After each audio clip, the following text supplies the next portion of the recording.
Hello dear students, आज का जो हमारा टॉपिक है वो है एक्साइटॉन्स, ऑप्टिकल रिफ्लेक्टेंस एंड एक्साइटॉन्स। तो एक्साइटॉन्स को समझने के पहले हमको समझना होगा बैंड गैप के बारे में।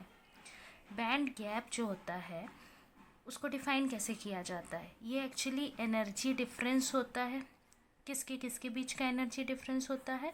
हाईएस्ट स्टेट वैलेंस बैंड में और lowest unoccupied state conduction band में। ये दोनों का जो डिफरेंस होता है ये कहलाता है आपका बैंड गैप। बैंड गैप जो है वो दो टाइप के होते हैं, एक होता है डायरेक्ट और दूसरा होता है इनडायरेक्ट। अब ये डायरेक्ट और इनडायरेक्ट में क्या डिफरेंस है?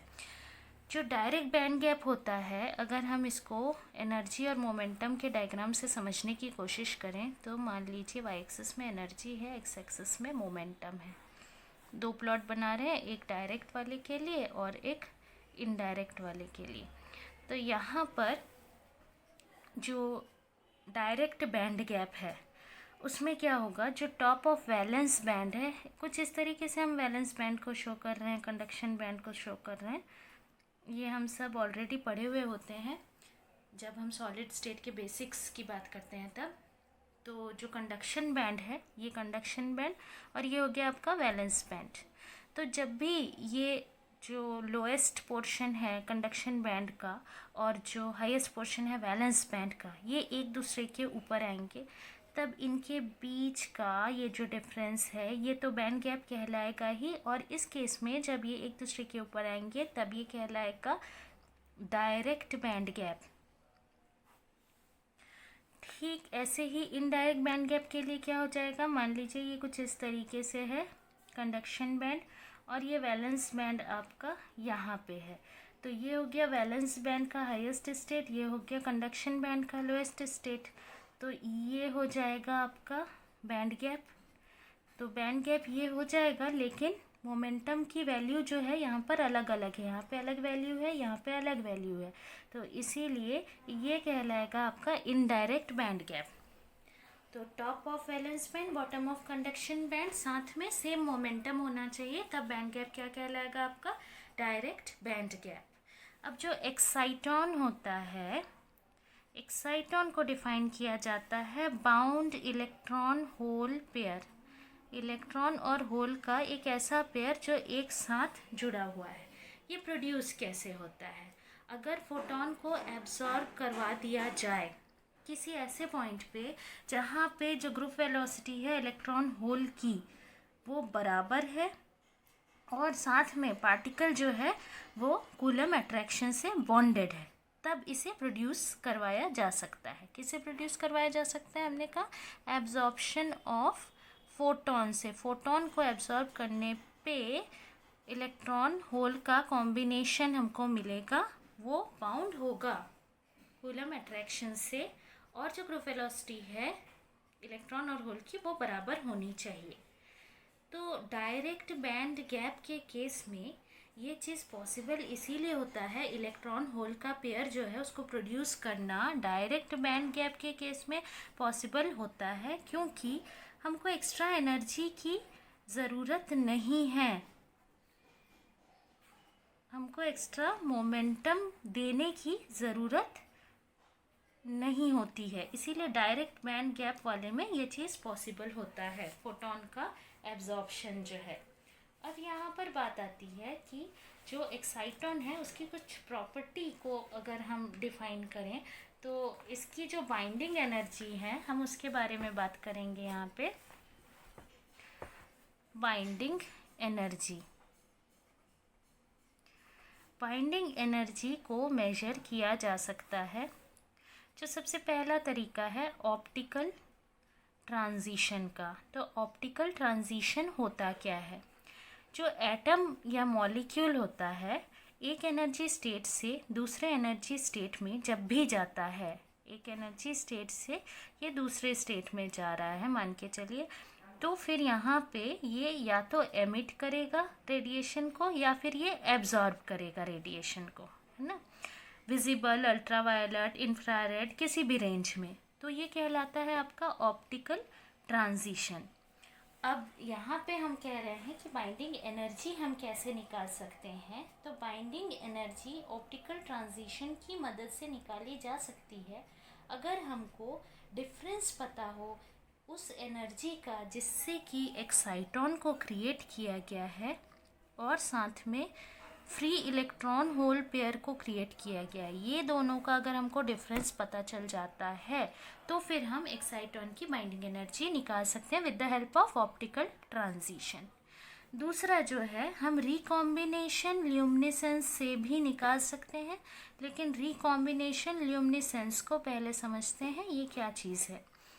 ये होता है ल्यूमिनेसेंस मतलब light emission after absorption of photons. Light emit होता है किसी भी सब्सटेंस से, जब उसमें फोटॉन्स गिरते हैं तो फिर एमिट होता है, वो कहलाता है आपका luminescence. Luminescence due to recombination of electron hole pair. अगर इलेक्ट्रॉन होल पेयर के रिकॉम्बिनेशन से ल्यूमिनेसेंस हो रहा है तो ऐसा ल्यूमिनेसेंस आपका कहलाता है कैथोडोल्यूमिनेसेंस। और अगर ये फोटॉन से हो रहा है तो फिर ये कहलाता है आपका फोटोल्यूमिनेसेंस।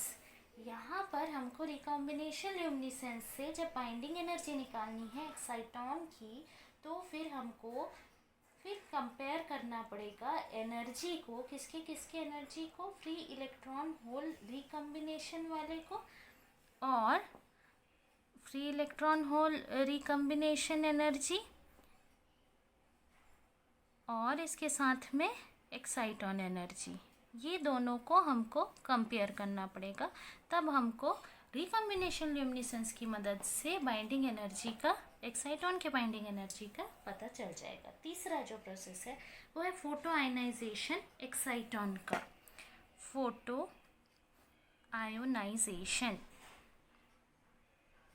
ये प्रोड्यूस किया जाता है किसी भी मीडियम में जब उस मीडियम पे इलेक्ट्रोमैग्नेटिक रेडिएशन इंसिडेंट करवाया जाता है, तब जो प्रोसेस होता है वो कहलाता है आपका फोटो आयनाइजेशन। तो फोटो आयनाइजेशन से जो एक्साइटॉन है उनका अगर फोटो आयनाइजेशन करवा दिया जाए, यानी एक्साइटॉन जहाँ पे जनरेट हो रहे हैं, प्रोड्यूस हो रहे हैं, वहाँ पर इलेक्ट्रोमैग्नेटिक रेडिएशन इंसिडेंट करवा दिया जाए तो फिर वहाँ फ्री कैरियर्स भी बनेंगे और उनकी मदद से फिर हम निकाल सकते हैं बाइंडिंग एनर्जी किसकी, एक्साइटॉन्स की। एक्साइटॉन्स हमने क्या बताया कि ये इलेक्ट्रॉन बाउंड इलेक्ट्रॉन होल का पेयर है और वो पेयर कैसा है, वहाँ पर जो कूलम अट्रैक्शन फोर्स है वो एप्लीकेबल है होने के बावजूद वहाँ पे एक पेयर फॉर्म हो रहा है। अब जो एक्साइटॉन होता है उसके दो टाइप्स होते हैं, एक होता है फ्रेंकल एक्साइटॉन और एक होता है मॉट-वेन-नायर एक्साइटॉन।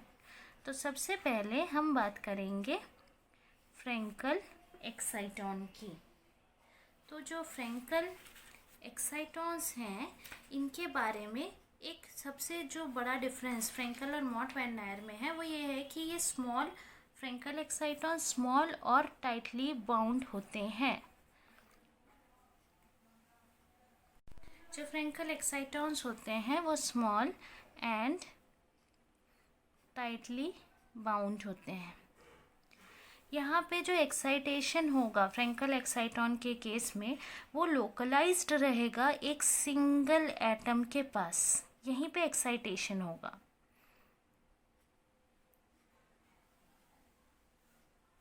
एक कहाँ पर, सिंगल इलेक्ट्रॉन के पास या सिंगल एटम के पास।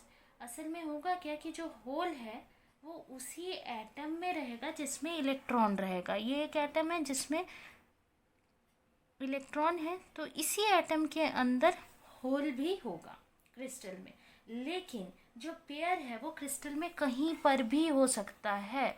इलेक्ट्रॉन होल का पेयर क्रिस्टल में कहीं पर भी मूव कर सकता है, लेकिन ये चीज़ एक कंडीशन है कि इलेक्ट्रॉन उसी एटम में होना चाहिए जिस एटम में आपका होल है। जो एक्साइटेड स्टेट है सिंगल एटम का, ये एक्चुअली जो फ्रेंकल एक्साइटॉन होता है उसको हम दूसरी भाषा में कह सकते हैं कि ये एक्साइटेड स्टेट होता है सिंगल एटम का।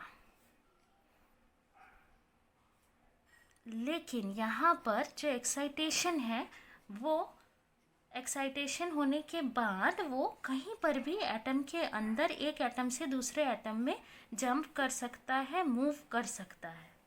एक्साइटेशन जो है, एक्साइटेशन वेव जो है वो बिल्कुल वैसे ही ट्रेवल करता है जैसे मैग्नॉन्स ट्रेवल करते हैं। ठीक है, मैग्नॉन्स क्या होते हैं हमारे? मैग्नॉन्स जो हैं वो स्पिन के क्वांटा जो हैं वो कहलाते हैं मैग्नॉन्स। तो इनका बिहेवियर बिल्कुल कैसा होता है? मैग्नॉन्स की ही तरह होता है। एग्जाम्पल के तौर पे हम लेंगे यहाँ पे एल्कली हैलाइड। एल्कली हैलाइड यानी आपका हो गया सोडियम क्लोराइड, पोटेशियम क्लोराइड, ये सब एल्कली हैलाइड के कैटेगरी में आते हैं। तो एल्कली हैलाइड्स में जो एक्साइटॉन है वो लोकलाइज्ड होगा नेगेटिव हैलोजन पे। हैलोजन ग्रुप नेगेटिव होता है यहाँ पे, और जो एल्कली है वो पॉजिटिव होता है। तो जो एक्साइटेशन है, एक्साइटॉन है, वो लोकलाइज्ड होगा नेगेटिव हैलोजन पे, और नेगेटिव आयन जो है वो लो एक्साइटेशन लेवल पे रहेंगे पॉजिटिव आयन के कंपैरिजन में। यानी ये लो एक्साइटेशन पे रहेगा, ये हाई एक्साइटेशन पे रहेगा। प्योर एल्कली हैलाइड जो होते हैं वो ट्रांसपेरेंट होते हैं विजिबल स्पेक्ट्रल रीजन के, और इसका मतलब ये होता है कि जो एक्साइटॉन की एनर्जी है वो विजिबल में लाई नहीं करती है, जबकि जो क्रिस्टल होता है वो एक्साइटॉनिक एब्जॉर्प्शन दिखाता है वैक्यूम अल्ट्रावायलेट में। इसीलिए प्योर जो एल्कली हैलाइड होते हैं वो ट्रांसपेरेंट होते हैं, कहाँ पर? विजिबल में। अगर हम मॉलिक्यूलर क्रिस्टल्स की बात करते हैं तो मॉलिक्यूलर क्रिस्टल्स में जो कोवलेंट बाइंडिंग होती है वो ज़्यादा होती है किसके कंपैरिजन में? वैलेंस वाले के कंपैरिजन में। वैलेंस यानी या फिर वैन डर वाल बाइंडिंग कह सकते हैं हम, उसके कंपैरिजन में जो है वो ज़्यादा होती है। तो एक्साइटॉन जो है वो तब होंगे कौन से वाले? फ्रेंकल वैन डर वाल एक्साइटेशन बाइंडिंग। तो ये हो जाएगा आपका फ्रेंकल एक्साइटॉन। तो फ्रेंकल एक्साइटॉन के जो कुछ कैरेक्टरिस्टिक्स हैं वो कुछ इस तरीके से हैं कि एक तो ये स्मॉल होगा, छोटा होगा, टाइटली बाउंड होगा। यहाँ पर एक्साइटेशन जो है वो लोकलाइज्ड रहेगा। कहाँ, किस में लोकलाइज्ड रहेगा? किसी सिंगल एटम में, और होल जो है उसी एटम में रहेगा जिसमें इलेक्ट्रॉन रहेगा। लेकिन जब भी ये पेयर फॉर्म कर लेंगे यानी एक्साइटॉन जो होगा वो क्रिस्टल के अंदर कहीं पर भी ट्रेवल कर सकता है। फ्रेंकल एक्साइटॉन को हम दूसरे शब्दों में एक्साइटेड स्टेट कह सकते हैं सिंगल एटम का। इनका बिहेवियर मैग्नॉन्स की ही तरह होता है। एल्कली हैलाइड क्रिस्टल्स की बात करें तो वहाँ पे जो आपका नेगेटिव वाला है हैलोजन ग्रुप जो है, लोएस्ट एनर्जी वाला एक्साइटॉन उसी के ऊपर रहेगा, नेगेटिव वाले पे Cl पे रहेगा एक्साइटॉन दोनों केस में। तो प्योर एल्कली हैलाइड क्रिस्टल इस वजह से ट्रांसपेरेंट भी होते हैं विजिबल रीजन में। मॉलिक्यूलर क्रिस्टल की अगर हम बात करते हैं तो यहाँ पर भी कोवलेंट बाइंडिंग क्योंकि ज़्यादा होती है वैन डर वाल बाइंडिंग की अपेक्षा, इसलिए यहाँ पे भी जो हमको एक्साइटॉन मिलेंगे वो कैसे होंगे? फ्रेंकल एक्साइटॉन होंगे। दूसरा जो एक्साइटॉन होता है वो होता है मॉट वैन नायर एक्साइटॉन, और ये जो मॉट वैन नायर एक्साइटॉन है ठीक फ्रेंकल के अपोजिट ये वीकली बाउंड होता है। इसे हम वीकली बाउंड एक्साइटॉन के फॉर्म पे जानते हैं। यहाँ पर एक बाउंड स्टेट होता है एक्साइटॉन सिस्टम का, जिसकी टोटल एनर्जी जो है वो कंडक्शन बैंड के बॉटम से भी कम होती है। इसका केस बिल्कुल आपका हाइड्रोजन एटम के ही जैसा केस है। तो फिर अगर हम यूज़ करते हैं इस फॉर्मूले को जिसमें energy level En is equals to Eg minus mu e⁴, जिससे कि किसी भी स्टेट का एनर्जी लेवल निकाला जा सके, ये वाला जो फॉर्मूला हम यूज़ करते हैं। यहाँ पे n की वैल्यू अगर आप रख देते हैं 1 तो फिर आपको आयनाइजेशन एनर्जी मिल जाएगी एक्साइटॉन की। तो ये जो दूसरे टाइप का एक्साइटॉन है ये कहलाएगा आपका मॉट वैन नायर एक्साइटॉन। तो दोनों में डिफरेंस यही, एक वीकली बाउंड मॉट वैन नायर और टाइटली बाउंड वाला फ्रेंकल एक्साइटॉन। तो आज के लिए इतना ही। अगर आपको इसमें कोई भी डाउट है तो फिर आप कमेंट सेक्शन में पूछ सकते हैं। अगर आपको ये वीडियो पसंद आए तो शेयर, लाइक, सब्सक्राइब करना ना भूलें। Thank you.